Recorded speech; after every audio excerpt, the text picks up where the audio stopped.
नमस्कार साथियों, मैं मंजित कुमार, आप देख रहे हैं प्राइम न्यूज इंडिया।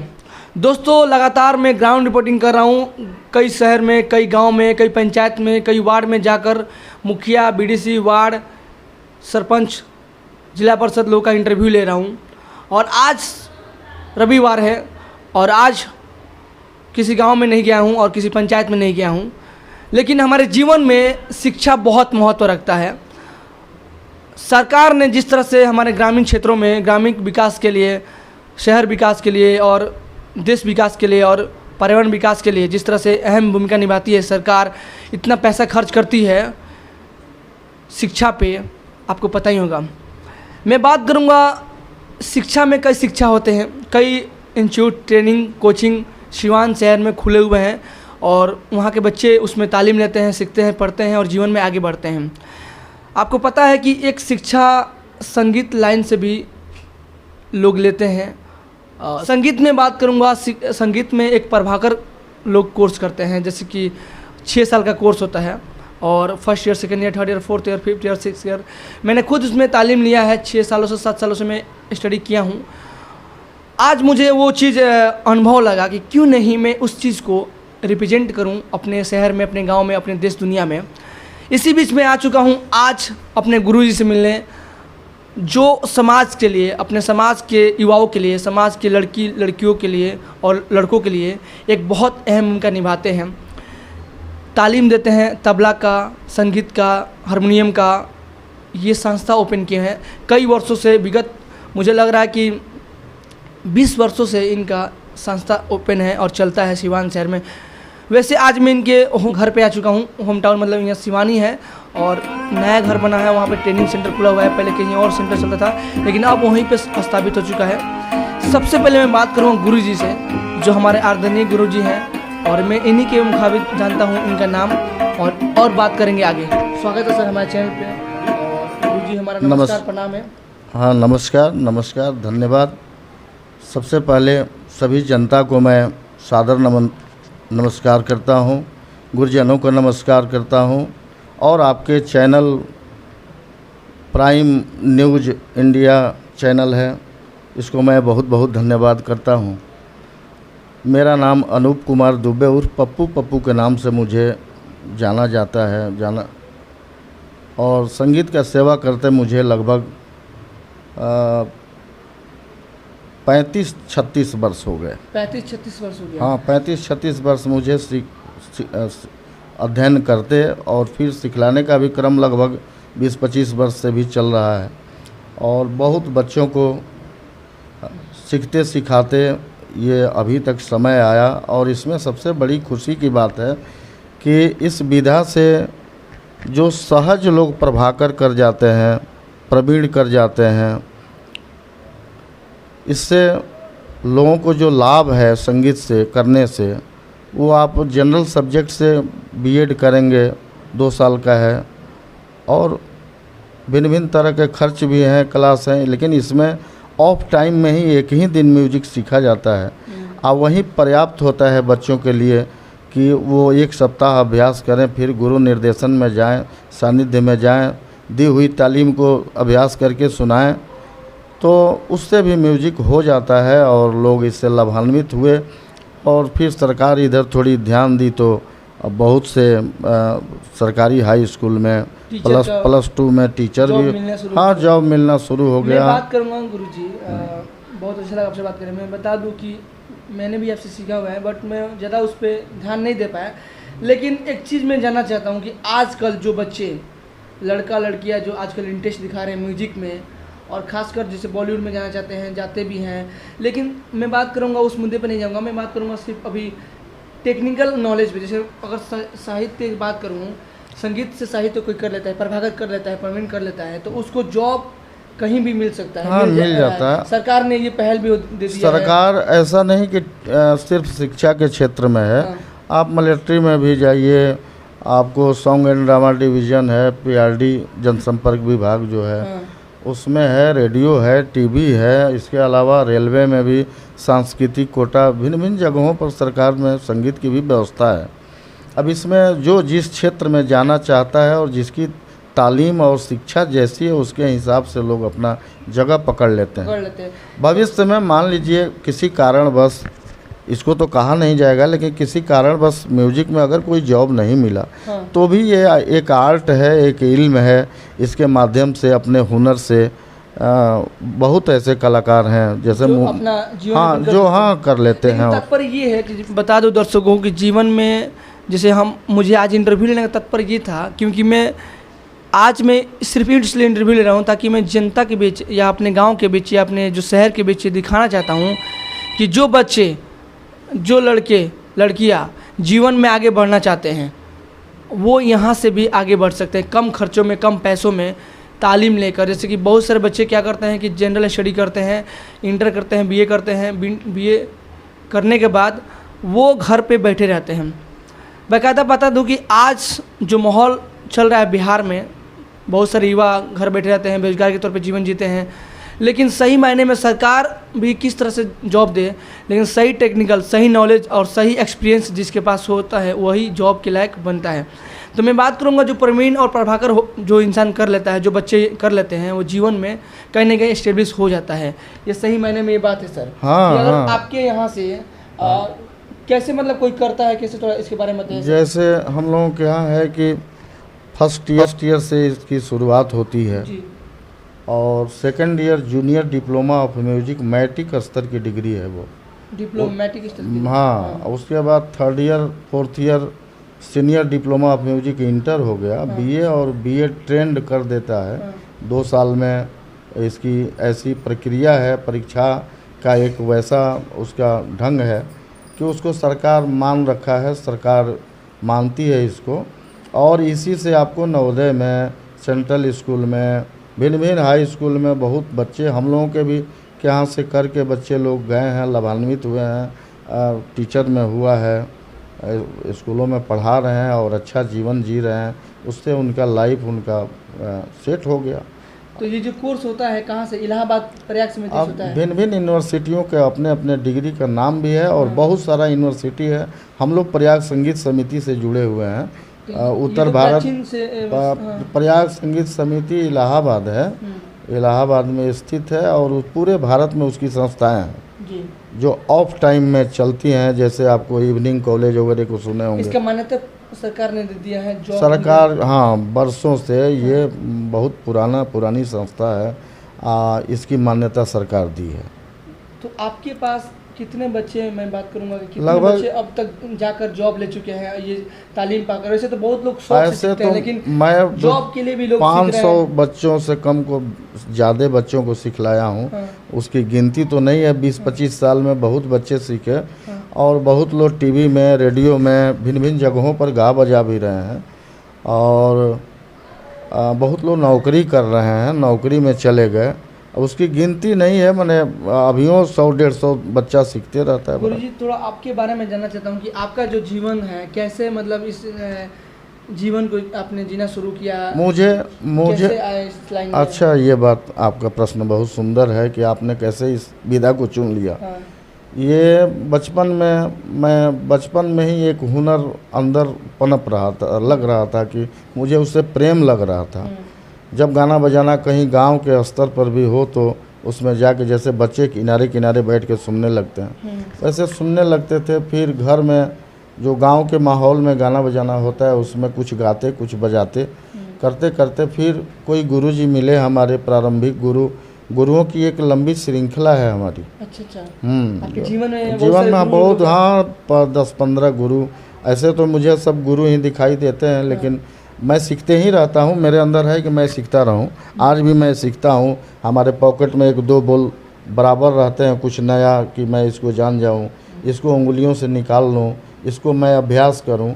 तो बचपन से ही ये हुनर फिर मैंने सुना है कि आपके बारे में आप देश विदेश में भी जाकर अपने तबला का जो तालीम है लोगों को सिखाते हैं और कुछ प्रस्तुत करते हैं जो कि लोगों को एक मनमोहक कर देता है। हाँ, ये तो भगवत कृपा और गुरु का आशीर्वाद, आप सबों का स्नेह, जो लोगों को सुनने वाले अच्छे हैं और वो कामदार अच्छे हैं, सरस्वती की कृपा जो अच्छा लग जाए। लेकिन हमको लगता है कि मुझे और करना चाहिए। मैं करते रहता हूँ तबला। अभी मेरे जहाँ मैं रहता हूँ वहाँ तबला हर समय एक रखा रहता है, ताकि कभी भी मैं बैठ सकूं, कभी भी मैं रियाज कर सकूं, क्योंकि रियाज में भी गुरु छुपा है। अच्छा। हाँ, मैं बाद में यहाँ बहुत गुणिलों से, गुरुजनों से सीखते सीखते बनारस चला गया। एक परंपरा चली आ रही है धग्गा बनवाने की, धग्गी बनवाने की। तो मैं बनारस चला गया 1987-88 में। वहाँ हमारे गुरुजी स्वर्गीय, अब तो नहीं रहे, स्वर्गीय पंडित ननकू महाराज जी, उनसे मैंने तालीम लेना शुरू की और वो मुझे 94 तक सिखलाए। और फिर एक सीखने के क्रम में बहुत सारे हमारे मित्र भी रहा करते थे। कभी कभी उन लोगों की भी बात मुझे याद आती है अभी सिवान में, कि वो लोग, जब मैं भाग के आता था यहाँ सिवान, तो वो लोग कहते थे कि वहाँ से भाग के यहाँ महानगरी में आया, यहाँ से इस विधा को लेके आप बम्बे, दिल्ली इत्यादि जैसे हम लोग भिन्न भिन्न जगहों पर बजा गा रहे हैं, वैसे आप क्यों चले जाते हैं। लेकिन मुझे इस मिट्टी से का मालूम प्रेम था। माता पिता का सेवा भी मेरे कुंडली में था, मेरे जी में था कि मैं सेवा करूं। फिर यहाँ जैसे बात बनती गई, मुझे ये जगह की, इस जगह को विस्तार किया जाए, इस विधा को क्यों महानगरी में ही क्यों नहीं अपने लोगों को सिखलाया जाए, अपने जगह पर प्रचार किया जाए, अपने लोगों में इस विधा को सहज बनाया जाए। यह विधा जैसे होम्योपैथ, आयुर्वेद, म्यूजिक, ये कुछ विधाएं हैं जो जानते थे वो उसको एक सीमा में, एक रेखा में रख के, ऐसी परंपरा रही है कि एक सीमा, एक रेखा के अंतर्गत इसको बताया जाए। लेकिन मैंने इसको बहुत सहज बनाया, बहुत बनाने का प्रयास करता हूं और चाहता हूं कि इसका ज़्यादा से ज़्यादा विकास। आजकल जो परिवार हैं, पहले परिवार जो लोग थे वो इस तालीम को, इस शिक्षा को नहीं मानते थे, नहीं मानते। आज लेकिन कुछ परिवार मान रहे, लेकिन आज भी कुछ परिवार इसको मतलब सही मायने में नहीं ले रहे हैं। हाँ, बात सही है। इसलिए कि बहुत पहले सरकारी कोई व्यवस्था में म्यूजिक वाले या कोई जाते नहीं थे। वो पहले सरकार में कोई इसको नौकरी की व्यवस्था थी नहीं, अपना गाते बजाते जैसे तैसे जीवन काल काटते। ठीक है, प्रसिद्धियाँ उस समय भी हो जाती थी, प्रसिद्धि लोग पाते थे बहुत। अब जो बहुत बड़े लोग हैं जो जिनको ये विधा मालूम है, जो जुड़े हुए हैं महानगरी से, वो लोग जान जाते थे कि इस विधा को ये जगह है। लेकिन धीरे धीरे ये पढ़ाई में शामिल हो गया। हमारे पूर्वज लोग, हमारे गुरु लोग, जो हम लोगों के पहले विद्वत वर्ग इस क्षेत्र में लोग रहे हैं, वो लोग प्रयास करके इसको जगह दिलवाए कि ये भी एक पढ़ाई है, इसको पढ़ा जाए, किताबों में इसको कोर्स में रखा जाए। तो धीरे धीरे हो रहा है, धीरे धीरे समय बदल रहा है। देखा जाए कि अब मतलब मेट्रो सिटी में तो लोग इतने एक्रेज हो गए, इतने मतलब एक्टिव हो चुके हैं कि इसको तो बहुत सारे इसमें पैसा लगता है। अब तो मेट्रो सिटी में बहुत ज़्यादा पैसा लगता है इसमें कोर्स करने के लिए, तालीम लेने के लिए, सीखने के लिए, और बहुत सारे लोग शौक से भी सीखते हैं। और सबसे बड़ा मुद्दा ये है कि आज जो बच्चे सीखेंगे तो जॉब कहीं ले सकते हैं। हाँ, कहीं ना कहीं लेंगे। हाँ, कर सकते हैं। इसमें भी बहुत अच्छी पढ़ाई, अब हम लोग से भी बहुत बच्चे सीख के BHU में, भातखंडे में, दिल्ली यूनिवर्सिटी में, सिवान में ऐसे तो बहुत सारे इंस्टीट्यूट मैंने देखा हुआ है, लेकिन आपका जो मैंने इंस्टीट्यूट है, जो ट्रेनिंग सेंटर है, उसका नाम क्या है? श्री माँ संगीत महाविद्यालय। हाँ। जिस समय मैं मान्यता इसका लिया, उस समय मैं श्रीमद् देवी भागवत महापुराण पढ़ा करता था बहुत ज़्यादा। अच्छा। मैं खाली टाइम में मैं उसको पढ़ा करता था, देवी भागवत महापुराण पढ़ता था मैं। अच्छा। तो उस समय ये शब्द मेरे सामने बार बार से माँ, श्री माँ करके माँ को संबोधित करते हुए, माँ परम्बा को। तो और माँ हमारी जो अपनी माँ थी, जो माई बोलते हैं गांव में, माई हमारी जो थी, वो इस विधा को बच्चे से सिखवाने के लिए अगर कोई पॉजिटिव रहा इस विधा के तरफ, हमको बल दिया कि बेटा अभ्यास करो। तबला मैं रख दूं, उसके बाद भी अरे बेटा बजाओ, एक दिन तुम बजाने लगोगे, बजाओ, क्यों छोड़ देते हो तबला, ये वो। आपकी माता जी? माँ, हाँ बेटा उठो, चाय बड़े प्रिय मेरा बच्चे से। हाँ। बचपन से मैं पीता था, तो 4 बजे भोर में नहीं उठना चाहा तो चाय बाबू चाय पी लो, चाय बनाओ तनी, रियाज करो। तब बैठ जाते थे रियाज करने, और फिर चाय हमको आधा एक घंटा में मिल जाए तब तो 1 घंटा रियाज हो गया। फिर चाय पी लेने के बाद 1-2 घंटा कर लिए, ऐसे करते रहे। तो माँ के प्रति मैं बहुत माँ का भक्त हूँ और मानता हूँ, इस शब्द से मुझे बहुत प्रेम है। तो मैंने सोचा कि यही नाम क्यों न रख दें, श्री माँ संगीत महाविद्यालय ही रहना चाहिए। तो आज आपको कैसा लगता है कि आप इतने बच्चों को, इतने लड़के लड़कियों सिखाते हैं, ट्रेनिंग देते हैं, और आप चाहते तो मेट्रो सिटी में भी जाते, वहाँ पे अच्छा इनकम कर, मतलब पैसा आपको, लेकिन अब सिवान सिटी में मुझे तो सिखाने की विदेशों में भी व्यवस्था हुई थी। हाँ। विदेश में 9 में 10 में बजाने गया, उसमें मॉरिशस भी गए थे? हाँ, मॉरिशस में ये स्वामी जी, आदरणीय स्वामी जी गणेश दत्त शुक्ला जी, जो सिवान के पूज्य स्वामी जी हैं, हाँ। उनके उन प्रभाव से, उनके व्यवस्था से मैं गया, वो लेके गए। वहाँ जाने के बाद हज़ारों के बीच में जब कार्यक्रम हो रहा है तो 5 तो कम से कम ऐसे होंगे जिनको मेरा तबला अच्छा लगेगा। हाँ। वो 5 ने हमसे संपर्क बनाया, स्वामी अलग हटके, हाँ। कि आप ऐसा करें कि आप हमारे बच्चे हैं, ये है वो है, यहाँ मॉरिशस में मैं व्यवस्था कर दे रहा हूँ, यहाँ इतने उन लोगों का परसेंटेज है, वो लोग अपना काम करते। आप मॉरिशस 3-3 महीना के वीज़ा पर आएँ सिखलाने। यहाँ आएंगे तो भिन्न भिन्न देशों में भी आप जाने लगेंगे सिखलाने। पहले आप स्वामी जी के साथ जब वापस हो रहे हैं तो आप वहाँ से भेजिए हम लोगों को क्या करना है, और यहाँ आपको हम लोग बुला लेंगे। तो मैंने स्वीकार नहीं किया। अब यहाँ हमारे बच्चे छोटे थे और बहुत छोटा परिवार है। मैं यहाँ शहर में अपने परिवार के साथ था। फिर वैसी हमारी व्यवस्था नहीं बनी। पिताजी भी बहुत इसके प्रति पॉजिटिव नहीं हुए। हाँ, उनकी भी मंशा ये कि इतना दूर जाके ये सिखलाएं, अपने जगह पर प्रचार करें, अपने विधा को बढ़ाएं। तो आज अपने बच्चों को, आज जो बच्चे आगे बढ़ना चाहते हैं, बहुत सारे लड़के लड़कियां हैं जो चाहते हैं जीवन में आगे बढ़े, इस शिक्षा से, इस तालीम से, इस नॉलेज से भी आगे बढ़ सकते हैं, उनके लिए क्या कुछ कहना चाहते हैं आप? ना वो बढ़ेंगे। इसमें ये भी विधा, कोई भी विधा किसी विधा से छोटा नहीं है, छोटा बड़ा नहीं होता, वो करने वाले पर निर्भर करता है। अभी एक हमारी शिष्या दिल्ली यूनिवर्सिटी में लेक्चरर हो गई, वो वहाँ से फ़ोन की, बहुत सारा आशीर्वाद और ये हुआ कि गुरुजी तो मैं दिल्ली यूनिवर्सिटी में लेक्चरर हो गई। हमारे बेटा, बहुत सुंदर बात है। उसको हम यहाँ भाटपा रानी में सिखलाने जाते थे, प्रिया तिवारी उसका नाम है, उसको सिखलाए। फिर बनारस में चली गई, वहाँ भी तालीम ली पंडित संजू साहेब मिश्रा जी से। फिर करते करते अब जगह मिल गया। ऐसे बहुत हम लोगों के शिष्य हैं जो अपना लगे हुए हैं, करते अच्छा हो जा रहा है, सुखी जीवन हो जा रहा है, सुंदर जीवन हो जा रहा है।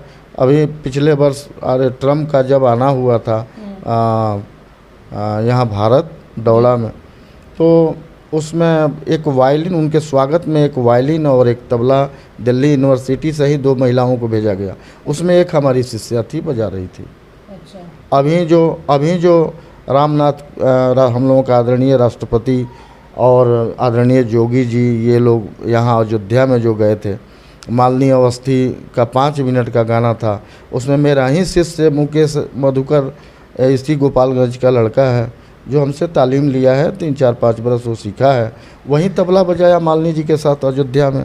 तो ये सब देख के मुझे प्रसन्नता होती है, खुशी होती है कि बच्चे बजा रहे हैं, और ये हमारी कमाई है, बड़ी कमाई यही है। धन्यवाद गुरु जी, बहुत बहुत शुक्रिया आपकी बात करने के लिए। दोस्तों, देखा बात की है कि एक्चुअली तो सवाल बहुत है गुरु जी से बात करने के लिए, लेकिन फिर कभी हम नेक्स्ट टाइम पे मिलेंगे, बात करेंगे।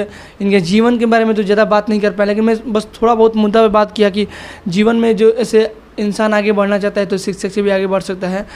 वैसे बातें बहुत काफ़ी लंबी है, अधूरी रह चुकी है अभी, और नेक्स्ट टाइम हम लोग बहुत मिलेंगे और उस टाइम भी बात करेंगे। लेकिन सबसे बड़ा चीज़ ये है कि आज के जीवन में, इस भागदौड़ की ज़िंदगी में, हर इंसान चाहता है सुख संपत्ति ज़िंदगी जीना और खुशनुमा माहौल को बनाए रखना।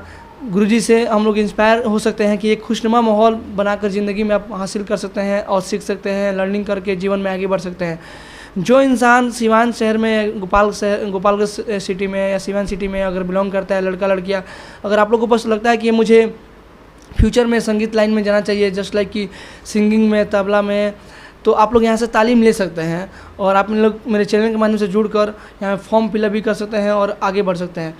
फॉर्म भरने का मतलब ये है कि आप कोर्स करें, यहाँ से कोर्स करने के बाद 6 साल 5 साल 7 साल का कोर्स करने के बाद आप कहीं ना कहीं गवर्नमेंट जॉब के लिए अप्लाई कर सकते हैं।